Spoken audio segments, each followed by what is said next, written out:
Hi, and welcome back to Mom and Mind. I'm your host, Dr. Kat. On this episode of Behind the Sessions, I really want to get into something that comes up a lot in therapy, which is this idea of failure. I hear it all the time, for sure, multiple times a week. People who are struggling are often feeling like failures, saying they feel like a failure, saying that they are a failure. And it breaks my heart to hear this because I know sitting from where I am that that is absolutely not true. Failure is not what's happening. There's a lot of what's happening underneath that feeling and that perspective. And that's part of what I want to get into today. I think, first things first, if the measure of how you are and who you are is perfect or nothing, then yes, absolutely, you're a failure. That sounds ridiculous, right? But I do hear it all the time. And there's this false dichotomy, this false sense of if I'm not perfect, then I am failing. If I messed up, then I'm failing. And there's hardly anything in between, especially when we're talking about emotionally. It's either or. But it is absolutely a setup that if you feel like you need to do things perfectly every single time, then that is a setup to feeling like you are a failure or feeling like you are failing as a mother, as a person, as a partner. Because if perfection is your only goal, even if you aren't walking around thinking, I need to be perfect, I want to be perfect, you might have an internalized emotional sense of needing for things to be perfect, especially if you're dealing with depression and anxiety or any other type of mental health condition. The things like this that we say to ourselves become really amplified when certain conditions are met, such as depression or anxiety or some other mental health condition. And I'll go into a few others later, but certainly like lack of sleep, big changes, and lots of other stuff. And I want to get into that in just a little bit. So, if perfection is your goal, whether it's conscious or felt or there in some realm, then failure is the only option. You have no bandwidth, there's nothing in between, and it's going to feel bad every single time. So let's take a closer look at the definitions of these words because I think it's really important. Words are powerful and they carry meaning. And whether we are, again, like conscious of what the word means or not, we carry them. We carry the meaning within ourselves connected to a lot of emotional meaning or underpinning. So after we understand a bit about what these words are, then we can talk about how these really powerful words make you feel. So here's what the Merriam-Webster Online Dictionary said as a failure definition, and there are several. Failure as in negligence, meaning the non-performance of an assigned or expected action. Failure as in defeat, meaning falling short of one's goals, or failure as in disaster, that something has failed. So this is widely understood meanings of what failure is. As I walk through these definitions of failure and just very briefly in my mind equating them to the parenting journey, these are heavy definitions of humaning while parenting or humaning while trying to become a parent in your reproductive journey. And then moving on to perfect. What does perfect mean? It means being entirely without fault or flaw. And to perfect means to bring something to a state where nothing remains to be done. So, by my understanding, these two words, failure and perfection, are pretty rigid. There's no room for anything other than what these two words stand for. And if you will, they're sort of like two ends of a spectrum, but they're not actually quite opposite. If you want to get wordsmithy, the antonym or opposite of failure is success, not perfection. But I argue that when it comes to parenting, the emotional opposite of failure is perfection. And I'll tell you why I think that.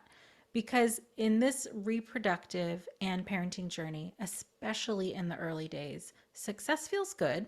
But if you're the kind of person who is hard on yourself, success isn't good enough, especially if you don't achieve success every time. As in, the pressure is that you just climb a mountain and you stay there. That's just it. You're done. And if you think about the whole kind of reproductive journey from preconception, conception, birth, pregnancy, loss, postpartum, early parenting, there is no way, no, zero, zero, zero way that you could perfect anything and have success all the time. There's a ton of trial and error. There's a ton of not knowing. There's a lot of learning on the job. So I wholeheartedly do not agree with these failure and perfection ideas in, well, being a human at all, but especially during this really sensitive time of change and transition and not knowing and figuring out. So I argue that perfect and failure are way too rigid and they are impossible standards that we should just not expect from ourselves and not measure ourselves by. So we can use logic and understand definitions and things like that all day, and there's a place for that for sure. But what people get stuck with perfection and failure is the emotional experience of those things. Just as you're sitting and listening to this, if you try it on for a moment, what does the pressure for perfection feel like to you? Is there something that you feel right away? Does it make you feel anxious right away? Do you feel it in your stomach? Do you feel it in your shoulders? Do you start to feel overwhelmed? And then what does failure feel like? Do you start to feel sick to your stomach? Do you start to feel foggy headed? Do you start to feel sad? What I find a lot that is underneath this goal of perfection is a defense against feeling shame. And shame can show up in a lot of ways in our physical selves and our emotional selves. And I'm not suggesting that it's the only reason that people are trying to reach for perfection or defend against failure. But shame is super powerful if you've ever felt it. And all of us have. There's not a single person who hasn't. But if you've ever really, really felt it deeply, it is debilitating sometimes. And so, who wants to feel that? So, like an example of a defense against feeling shame would be like, if I do everything right, then no one is mad at me and everything will be okay. Also known as, I cannot mess this up. I cannot fail because if I do, something will happen. Something bad could happen, or love will be removed, or any number of things. There's a lot of stuff that people are trying to defend against. But if I don't fail, then everything will be okay. Then I will be okay. And sometimes it's something we've learned to do to cope with overwhelming feelings.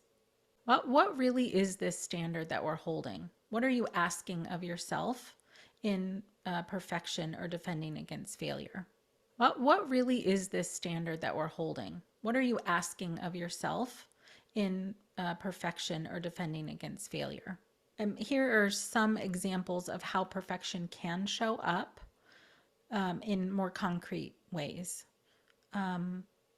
Let's say the pressure to feel like we need to speak in a certain tone all the time, like a sweet voice or a kind tone, or that we need to do everything that's on our list. And that can include cleaning the kitchen and vacuuming and the floors and the bathrooms and whatever is on the to-do list. It can include feeding your child how you're quote unquote supposed to. It can include that you have to work out and eat right and bounce back and drink enough water. It can look like that you have to, every time, use the correct intervention or parenting tool. It could mean that you need to be grateful all the time or love what you're doing, um, which is a tall, tall order. And this that goes across the whole spectrum of, let's say fertility treatments, to trying to be pregnant, to staying pregnant, all of the things, like every part of the journey, there's some pressure that you're supposed to, if you don't love it, then you're doing something wrong. Or if you aren't grateful, then you're doing something wrong. But I digress a little bit. The other one I hear a lot is in terms of pressure to be perfect and to do things perfectly, is to only have good and positive feelings towards your child or your partner or your family members. Now, this one is particularly difficult for people because parenting is frustrating. I'm thinking about like early postpartum or in those, first couple of years, well, maybe first 18 years, forever, possibly. Parenting is frustrating. And you can absolutely 100% love your child and also have feelings of negativity towards them about their behavior, um, or or some other thing. Without going into too many details, what I'm trying to say is that the pressure to have good and positive feelings towards your child is a really very real pressure, and obviously something you would want, right? Like you want to have good feelings towards everybody all the time, but we don't. And it's really become more of a thing to be able to acknowledge that you have negative feelings from time to time, but it's still something that people feel a ton of pressure about. And in some ways, in many ways, it would be taboo to say that you have any negative feelings about anything related to the reproductive journey. Those are some of the ways that perfection or the pressure for it can come up. Now I want to talk about this idea of failure. And if we're going to talk about failure, we have to talk about what that means and why you feel it. So thinking back to those, definitions of failure, they're very absolute and very rigid. So if you are telling yourself something like, I am a failure, or I feel like a failure, are you a failure? Or are you feeling something like shame or guilt or embarrassment? And why might you be feeling those things? Let's say either someone did something to you or said something to you that brought those feelings up, or you did something that brought those feelings up for you, probably connected to some internalized idea of what you're quote unquote supposed to be doing. Meaning, like, you are supposed to only have a kind and gentle tone, with your child all the time. Sure, that can be a goal. Just as an example, let's say that you yelled and that's not something you normally do, or it keeps happening and it's something you don't want to be doing. Then, when the intensity of that feeling passes and the feelings of failure come up, it's often without context. So let's say, just shorthand, the scenario becomes I yelled at my kid, so that means I'm a failure. And then, of course, the shame and guilt and whatever spiral that is starts up. But if we take a closer look at why you yelled, what would we discover that led up to that moment? I'll give you a list of possible contributors to what led up to that moment. And honestly, it's usually more than just one thing. But go ahead and, add to the list as well. But here are some examples. Let's say you haven't slept much lately, or your infant is often crying or even screeching, or you're overwhelmed with attending to all of the mental, physical, emotional needs of your partner, child, yourself, your home, your job. You could be in physical pain or emotional pain, or you've been feeling alone and isolated, or you and your partner are arguing, or you are arguing with a family member, or you're at some point in your menstrual cycle, especially if you have a sensitivity to your hormonal changes. Usually, when I'm meeting with someone and we're trying to do some of this discovery of why X, Y, or Z happened, I'm really trying to pull in as much context as possible. as many of the things that contributed as possible to help it become more than just I yelled so that I'm a failure. But what are the vulnerabilities to even led that even but what are the vulnerabilities that even led to that moment? And when you start to put the puzzle together, like, yeah, it makes sense that I like lost it a little bit because I haven't been sleeping. And gosh, what even time of the day is it? Have I had any food yet today? Or my kid is going through a growth spurt and is crying all the time or whining a lot, or you need more help and you need more rest than you've been able to get. And then in the context of all of those factors, the yelling makes more sense and it becomes less about failure. I yelled, therefore I failed. It becomes about, oh yeah, there are a bunch of things that contributed to that. I'm not a failure. There are reasons for this. And it those bringing all of that in can really really help soften how you think about yourself, because now you're thinking about the whole situation as opposed to one moment or one day. So I say no to all of this: no to perfection, no to failure. These standards either lead to depression or anxiety, or if you're already experiencing them, make them worse or are happening because of depression and anxiety. Those things really change the way your brain functions and makes what might be something you already do to yourself, maybe you're a little judgy or a little blamey, and just magnifies that way up, and you can become way more judgmental and harder on yourself. And what I know to be true is that if you took all of those negative things that you say to yourself all day, you wrote them all down, you gave them to someone, and had them follow you around all day and say them to you, it would be so very clear that not only how badly you would be feeling because you're being bombarded with all of this stuff, but also just how mean it is, how harsh it is, how rigid it is. And this internal dialogue can be going on all day or days or weeks or months, depending on, your specific situation. That's a lot. A lot. One day of it would be plenty to make you feel pretty bad. So, what I suggest, and actually what I beg of you, is to have a more compassionate view of your journey. You are learning, you are figuring things out. Some of this is brand new to you. Some of it you might be anxious about, things that are coming up that could contribute to how you feel. But then next time you hear yourself saying or feel yourself feeling like a failure, I'd like for you to think about this. Why am I feeling this way?